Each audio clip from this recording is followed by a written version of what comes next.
ও তার বোন শেখ রেহানা এই দেশে যখন ছিলেন না, আমাদের শহীদ রাষ্ট্রপতি জিয়াউর রহমান তাদেরকে বাংলাদেশে পুরো প্রতিষ্ঠা করেছে। সেই প্রতিষ্ঠার মধ্যে দিয়ে সেই বাংলাদেশের বারবার প্রধানমন্ত্রী নির্বাচিত হয়েছে। পরবর্তীতে উনি এত ক্ষমতার লোভী হয়েছেন, এদেশের মানুষের মৌলিক অধিকারকে ধ্বংস করে জোর করে ক্ষমতায় থেকেছে। তারই ধারাবাহিকতায় এই আগস্ট বিপ্লবের মধ্যে দিয়ে তার পতন হয়েছে।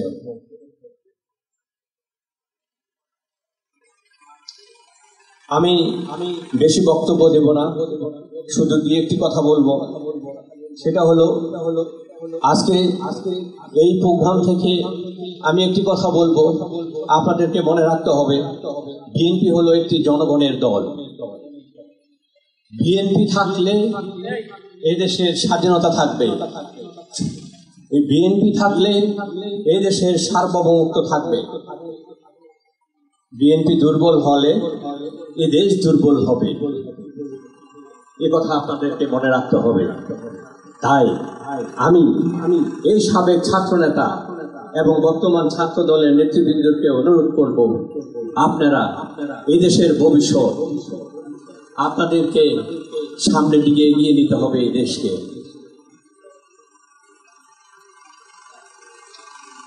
আরেকটি বিষয় আপনারা জানেন, বাংলাদেশের নির্বাচনকে বিলম্বিত করার জন্য এই সরকার অনেক পায়তারা করছে। আপনাদেরকে সজাগ থাকতে হবে। আপনারা এই সাবেক ছাত্রনেতা, বর্তমান ছাত্র নেতাদেরকে সজাগ থাকতে হবে। যদি আপনারা সজাগ না থাকেন, তাহলে সেই মার্চ, জুন কেন, আগামী আগস্টের পরও নির্বাচন হবে কিনা সন্দেহ আছে।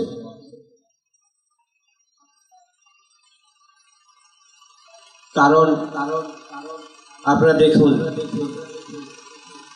শেখ হাসিনাকে 17 বছর লেগেছে এই দেশ থেকে বিতাড়িত করতে। শেখ হাসিনার একটা বড় দুঃখ, প্রফেসর ডক্টর ইউনূস গ্রামীণ ব্যাংকের চেয়ারম্যান, এটা সবাই জানে, কিন্তু শেখ হাসিনা ডক্টর ইউনূসকে গ্রামীণ ব্যাংক থেকে এখনো সরাতে পারেননি। তাহলে কি শেখ ডক্টর ইউনূসকে যেভাবে ক্ষমতা আসছে, তাকে কি সরানো কি এত সহজ হবে? এত সহজ হবে না। অতএব আপনাদেরকেই সজাগ থাকতে হবে। ডক্টর ইউনূস শেখ হাসিনার মতো আবার ক্ষমতার পেটাত্তা হয়ে যাতে বসে না থাকে, আমাদেরকে সবসময় সজাগ থাকতে হবে।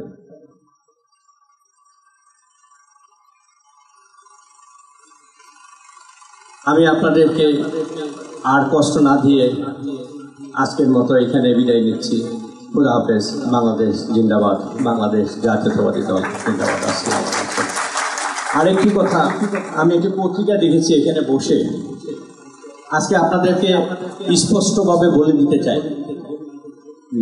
সন্দ্বীপ অধিকার আন্দোলন মাসিক, সন্দ্বীপের গ্রুপিং রাজনীতিতে হতাশ বিএনপির সমর্থক ও কর্মীরা। এখানে আমারও ছবি আছে। আপনারা যারা এখানে স্টেজে বসে আছেন এবং অডিয়েন্সের সামনে যারা বসে আছে, আপনাদের কাউকে কি বলেছি আমি সন্দ্বীপে নির্বাচন করতে চাই? তাহলে আমাকে দ্বারা কেন গ্রুপিং রাজনীতি হবে?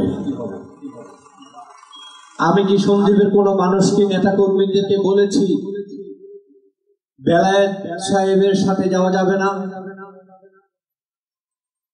অ্যাডভোকেট তাহেরের সাথে যাওয়া যাবে না, মিল্টন সাহেবের সাথে যাওয়া যাবে না, মোস্তফা কামাল পাশা আসতে পারবে না, এরকম কোনো কথা শুনেছেন? সন্দ্বীপে কোনো গ্রুপিং রাজনীতি নেই। আমি গতকালকে এই অনুষ্ঠান যারা করে তাদেরকে আমি ফোনে বলেছি যে আমি প্রধান অতিথি যদি থাকি, তবে আপনাদেরকে ডেকোরাম মেনটেন করতে হবে।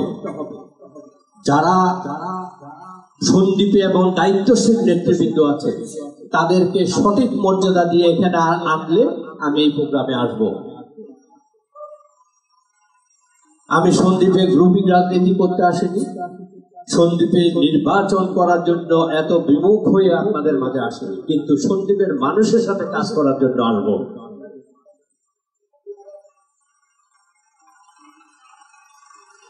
সবাইকে ধন্যবাদ। আসসালামু আলাইকুম।